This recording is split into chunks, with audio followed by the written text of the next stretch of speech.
සසෙක්ස් පාසල් විද්‍යාලයේ සභාපති මාමිට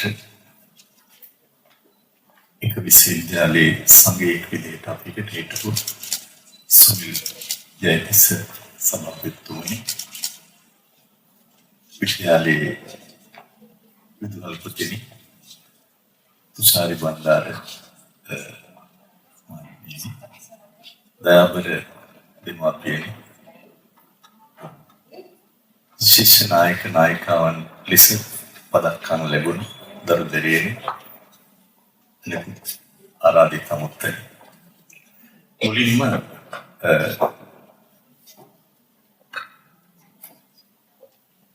මම සතුටු වෙනවා මේ වගේ දරුවන් පිරිසකට මා ඉදිරියේ මේ පදක්කම් එමෙතන ලාංඡන එළඹවීමට ඒක දකින්න මට ඇත්තටම ආරාධනය ලැබීම පිළිබඳව. එකම විශේෂයෙන්ම කිව යුතුයි අද මෙතන දැනුනේ ඇත්තටම නායකත්වයේ තියෙන ප්‍රබල එක අංග ලක්ෂණයක්. ඒක මම හිතනවා ඔබ හැමෝම දන්නවා.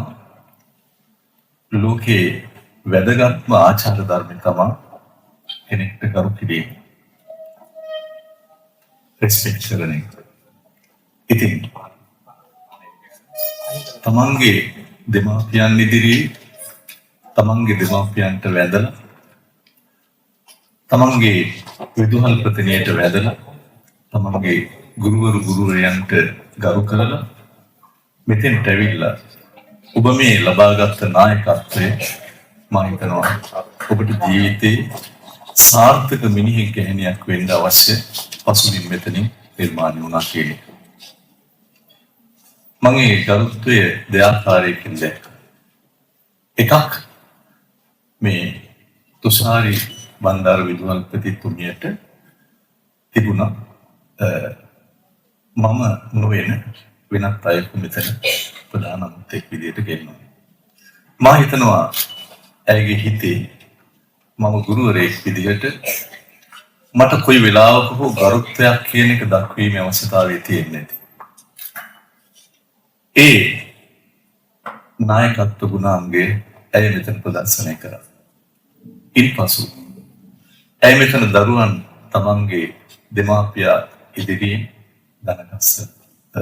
දනගහලා වන්දලා දෙමාපියන්ට තියෙන ගරුත්වය පෙන්වනවා.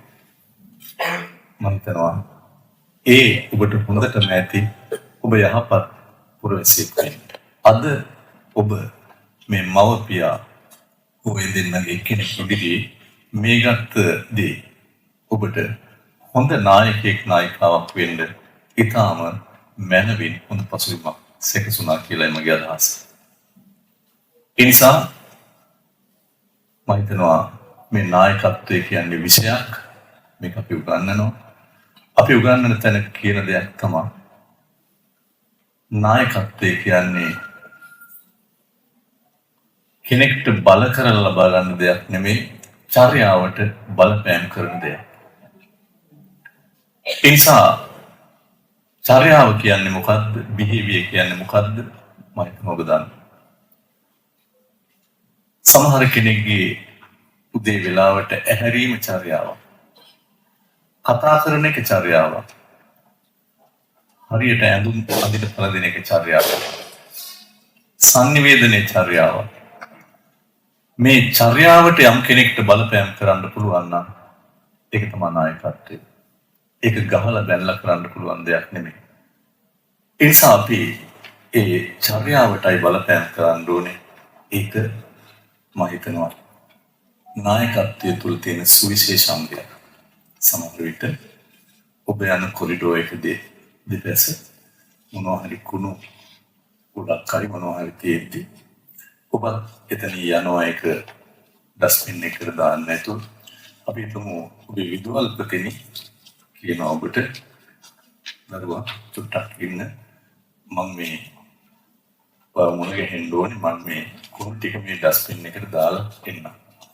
මම හිතනවා දරුවෙක්ට මේ කුණු ටික අරකට දාන්න කියලා කියනවට වැඩිය ඒ විදුහල්පතිනි ඒක ආදර්ශවත්ව කරොත් ඒ දරුවට හෘදයට ඒක බලපායි.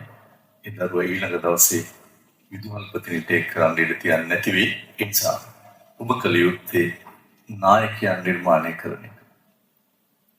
නායකයෙක් නිර්මාණය කරන එක මම හිතන්නේ පෙර කතාවලදී කිව්වා ලීසි නෑ.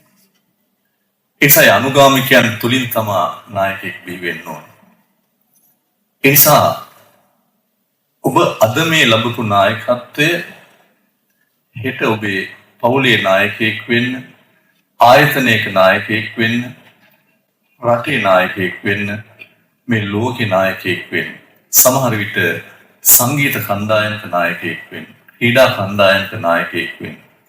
මේ හැම එකටම ඉතා ප්‍රබල ලෙස බලපාන. මෙතන ඉන්න හැම දරුවෙක්ම මා පිළිගන්න විදිහට නිර්මාණශීලී දරුවෝ. අපි දැක්කා ගීත, සංගීත භාණ්ඩ වාදනය හැම කෙනෙක්ම නිර්මාණශීලී. හැබැයි ඒ නිර්මාණශීලීත්වය හරි දේ මොකද්ද කියලා අඳුනාගෙන ඔබ ඒක වර්ධනය කරන්න ඕන. මෙතන කිසි කෙනෙක්ට ගීත ගායනා කරන්න බෑ කියලා නෑ. ඒක පුරුදු වෙන්න පුළුවන්. මේ නායකත්ව ගුණාංග බොහෝමයක් පුරුදු වෙන්න පුළුවන්, ප්‍රැක්ටිස් එකකින් යන්න පුළුවන්. ඒ නිසා ඔබ ඒවා ඉගෙන ගත යුතුයි, ඒවා ක්‍රියාත්මක කළ යුතුයි. ඉතින් බලන්න මේ නායකත්වයේ කියද්දී ඕනෑම ආයතනයක සාර්ථකත්වයේ යතුර කීයක නායකත්වය. ඔබේ පාසල් ජාලයේ නායකතුමා සුනිල් ජයසිංහ සභාපතිතුමා මේ සාර්ථකත්වයේ යතුරක් මේ ජාලය තුළ තියෙන. නැත්නම් ළමයි 10000කට ආසන්න ප්‍රමාණයක ජාලයක් පවත්වා යන්න බෑ.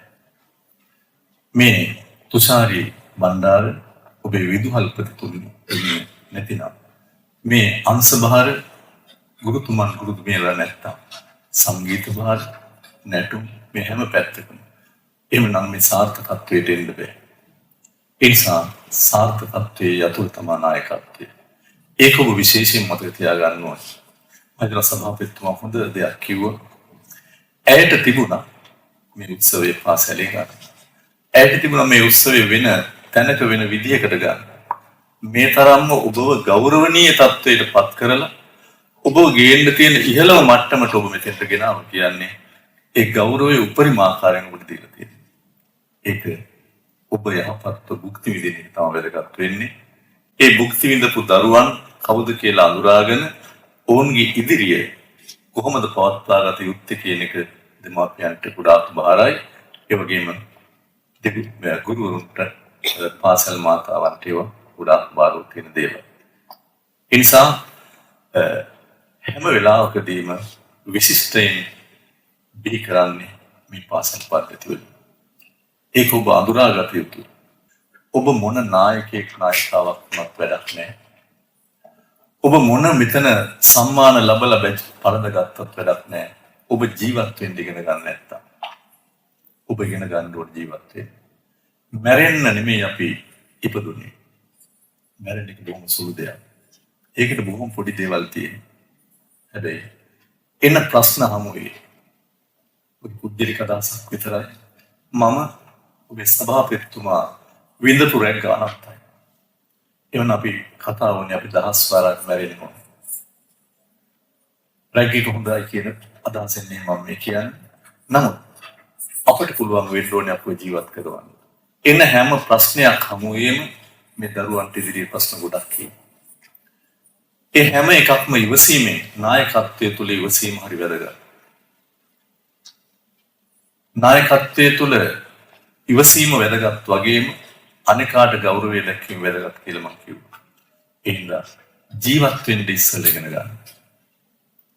මිනිස්සෙක් විදියට මනුෂ්‍යත්වයේ තියෙන්න ඕනේ. ඔබ ශිෂ්‍ය නායකයෙක් විදියට ඔබේ පාසල් නීති පද්ධතියක් ඇති. ඒ රාමුව තුල ඔබ කටයුතු කරන්න ඕනේ. හැබැයි ඒ දරුවා කොණ්ඩේ කපන් හදාවේ නැත්තේ. ඒ දරුවා නිලාඳුම සමාජයට හරියටම හදාගෙන ආවේ නැත්තේ. ඇයි කියන එක නිතර නිතර දේ වෙනවා නම් ඔබට ඒකට කටයුතු කරන්න වෙයි. හැබැයි මනුෂ්‍යත්වයෙන් බලන්න. ඇයට හෝ ඔහුට සුවිශේෂ හේතුවක් එදා තියෙන්නත් පුළුවන්. ඔබ මනුෂ්‍යත්වයෙන් ඒ දෙස බැලුවොත් ඔබට කවුරුත් එරෙහි වෙන්නේ නැති වෙයි. කවදා හරි නිවැරදි දේ උඩට මතුවේ. ඒ නිසා අපි තුල මනුෂ්‍යත්වය නැති වුණොත් කවදාවත් අපිට දිගු ගමනක් යන්න හම්බ වෙන්නේ නැහැ. ඒ හින්දා හැම වෙලාවකදීම ඔබ හැම දෙයක් කරද්දීම නීති රීති මාලාවක් එක යන්න වෙයි. හැබැයි ඔබ තුල මනුෂ්‍යත්වය කියන එක තියෙනවා. ඒ වගේම ඔබ අනේකා කවුද කියලා අඳුර ගන්න ඕනේ. ඔබේ පාසල තුල විවිධ භාෂාව ඉගෙන ගන්න දරුවෝ ඉන්නවා. විවිධ සංස්කෘතියන් යටතේ පාසලට එන දරුවෝ ඉන්නවා. විවිධ දෙමාපියන්ගේ දරුවෝ ඉන්නවා. තව ටික කාලෙකදී වෙනත් රටවල දරුවෝ මේ පාසලට එයි. නමුත් ඔබ ඒ හැමෝගෙම සංස්කෘතිය අඳුනගෙන, ඔවුන්ගේ වර්ණය අඳුනගෙන, ඔවුන්ගේ භේදය අඳුනගෙන, ඔවුන්ගේ දේශපාලනය අඳුනගෙන ඔබට පුළුවන් වෙන්න ඕනේ ඒ හැමෝම එක්ක යහපත්ව නායකයෙක් විදිහට කටයුතු. ඒක තමයි නියම නායකත්වය. ඔබේ තාත්තා අම්මා අනුගමනය කරන දේශපාලන පක්ෂේ නොවුණා කියලා, ඔබේ අම්මා තාත්තගේ ආගම නොවුණා කියලා උන්ට වෙනස් ආකාරයට සලකන්න එපා. පක්ෂපාතීත්වය කියන එක හැම වෙලාවකදීම අපක්ෂපාතීව කටයුතු කිරීමක් කරන්න. සාධාරණව අනිත් අයට සලකන්න. එතකොට ඉබේම ඔබ නායකයෙක් නායිකාවක් වෙයි. ඒ නිසා මෑතක නිකුත් කරලා තියෙනවා ශිෂ්‍ය නායකයන් නායිකාවන් තෝරා ගැනීම පිළිබඳ අධ්‍යාපන අමාත්‍යාංශයේ චක්‍රලේඛය. ඒක තැනක තියෙනවා අපි සියල්ල නායකයෝ වෙමු. අපි ඔක්කොම නායකයෝ. අපිට පුළුවන් නම් මම හිතනවා පාසල් පද්ධතිය තුල පළවෙනි ශ්‍රේණියේ සිට 4 වෙනි 5 වෙනි ශ්‍රේණිය දක්වා මේ හැම නායකයෙක්ටම අවස්ථානුකූල නායකත්වය ලබා දෙන්න කියලා තියෙනවා. හැම කෙනෙක්ටම යම් නායක ධූරයක් දෙන්න ඕනේ. බලන්න ඕනේ. එයාට අකමැත්තෙන් ඉන්න අය ඇති, ඉදිරිපත් වෙන්න අකමැති අය ඇති. නමුත් නායකත්වයේ දුන්නොත් සමහර විට උන්ගේ සාර්ථකත්වය මතුවෙන්න පුළුවන්. ඒකම නායකයන් දිහි කරන්න අපිට හැකියාව තියෙනවා. එහෙමනම් තමයි අපි සාර්ථක මිනිස්සු ගෙන් වෙන්නේ. එහෙම නැති වුණොත් අපේ මේ පදක්කමටවත් අපේ මේ තනතුරටවත් ඔබට ඒ කාලේ නායකත්වයේදී ටික දවසක් යද්දී ඔබ සාමාන්‍ය ශිෂ්‍යෙක් බවට පත් වෙයි. නමුත් ඔබේ පදක්කම නැති වුණා කියලා, ඔබට ඒ තනතුර නැති වුණා කියලා පාසලේ ඔබට තියෙන පිළිගැනීම තියෙයි. හැමදාමත් ඔබ යහපත්, ඔබට හෘද සාක්ෂියට අනුව යහපත් ආකාරයට ඔබ කටයුතු කරලා තියෙනවා නම්. ඉතින් නැවතත් මම ඔබට කියන දේ තමයි ලෝකෙ බොහෝ දේ අපිට දීලා තියෙනවා. නැවත ලෝකයට අපි පෙරලා යමක් දිය යුතුයි. ඒ සඳහා අවශ්‍ය ශක්තිය, ධෛර්යය ඔබ සැමට ලැබේවා කියලා ඒකම නැවතත් මට මෙවැනි අවස්ථාවකට යමක් කියන්න අවස්ථාව ලබා දීම පිළිබඳ ස්තුතිවන්ත වෙමින් මගේ මතන් සමත් අවසන්.